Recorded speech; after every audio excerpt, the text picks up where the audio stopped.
Alright, so there's a couple things that I forgot to show you in the last video that I think I would like to show you now. It's how to make things bigger and make things smaller in things like cropping and canvas size. Okay, so I decided that today's meme I was going to use Vladimir Putin because I feel like it. And I already went through the trouble of looking up some pictures. Now, I want to show you this thing here. This is the tools function in Google image search. So if I go to any size, and let's see, I really liked this picture the first time. We could see that this one is 770 by 513 pixels. And that's an okay size for a meme, but usually we like them to be a little bigger than that. Because it's a lot easier to make a picture smaller than it is to make it bigger, because if you try to make it too much bigger, then it can look kind of grainy and it doesn't always look good. So what I can do is if I go to tools, I go to size, I can go to large, and then it'll only give me the big ones. I really like this one here. So this one is 1200 by 770. That's a pretty good size. So go tab, back to this, go to new.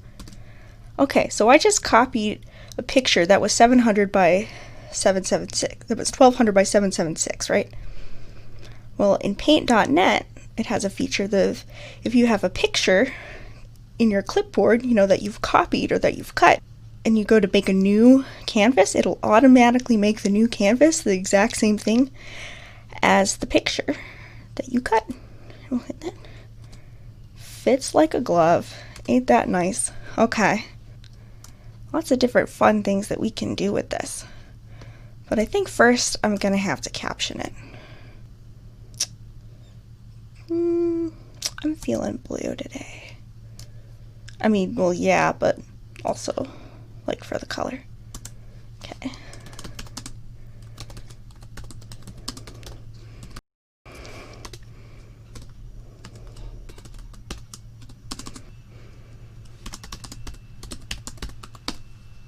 Okay. I don't know, I want to play with the font a little bit. Okay. Now there's lots of different ways that I can move this text around after I've finished editing it. The first thing is we can use this here, this move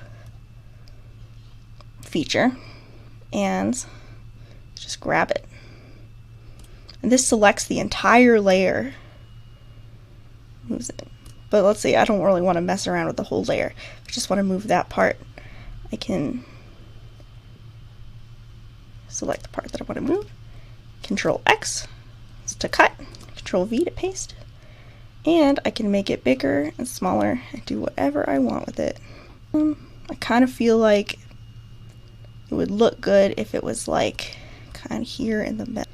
That's good, but I don't want to like make it too tall because then it like cuts off his face. And it cuts off his hands. Kind of an important part of the expression. If I make it up in the corner, you know, I think that's gonna have to do. All right.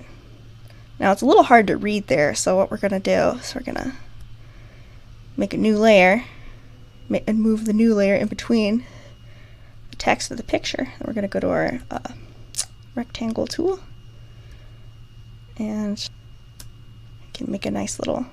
And once you make your rectangle, you can move it. So I think I like that caption. It's not as snappy as the last one, but it makes a valid political point, I feel. Okay, so now we're gonna have some fun with this picture.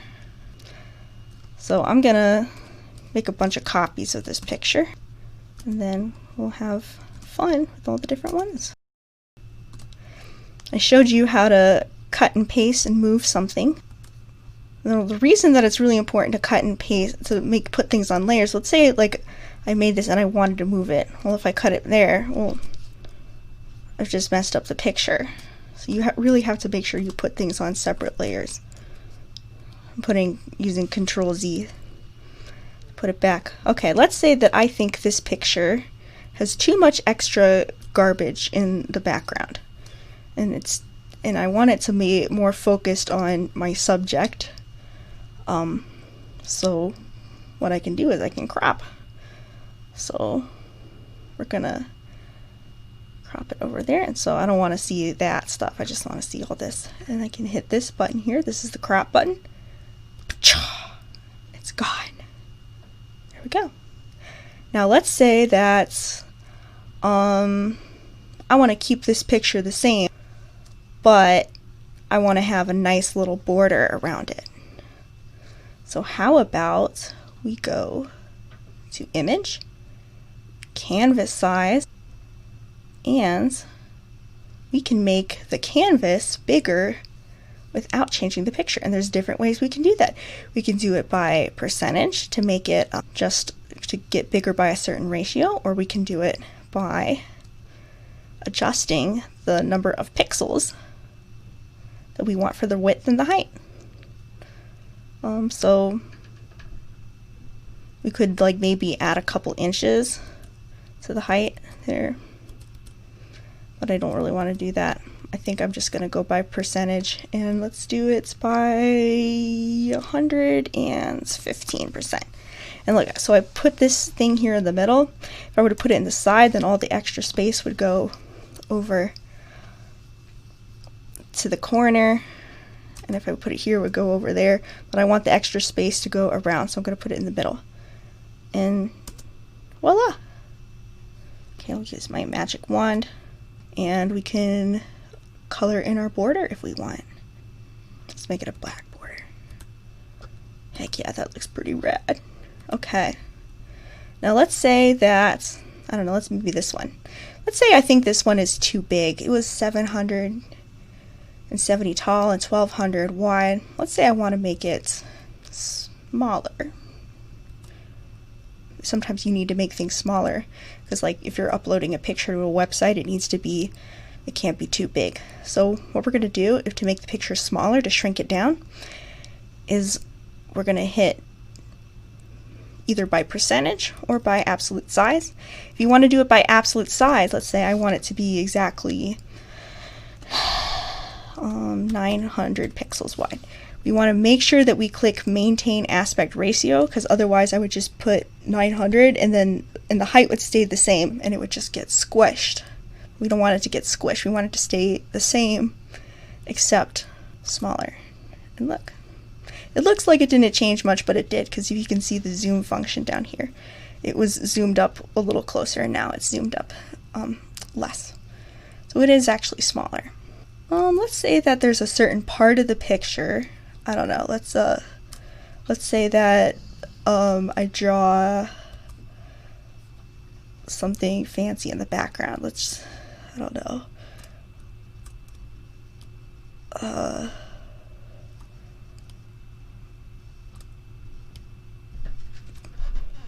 I don't even know what the heck that is, but I don't know, I just drew something in the background. Okay, so I have my little guy who's in the background of the picture. And I made sure to put him on a new layer. You never draw on your original. And I want my guy to be smaller. But if I normally just make him smaller, so click X, if I were to use it by the corners, well then sometimes he gets taller and fatter, but I don't want him to get taller or fatter. I want him to stay the same but smaller or bigger. So what we're going to do is Control C, Control N, and look, Paint.net automatically makes a new canvas that's the exact same thing as the area that I selected, and I hit OK. Okay, if I paste him on here on this white background, then he's going to be stuck to the white background. We don't want him stuck on the white background. We want him stuck on a transparent background. So I'm going to make a new layer, because otherwise, when we copy and paste him back, then he's going to be on a white background, and then they'll just add all this white to the picture that doesn't need to be there. So we're going to go to Image, Resize,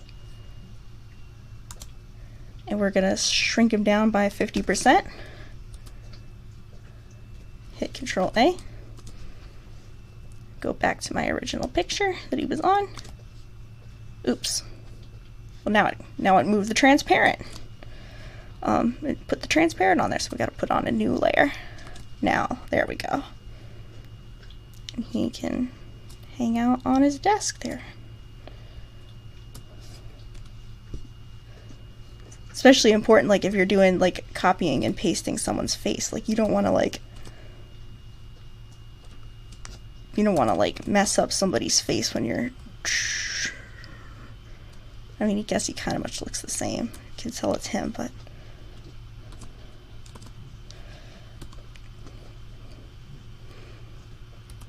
And we shrink it down. And there you go. We know about growing things and shrinking things and manipulating canvas size and image size.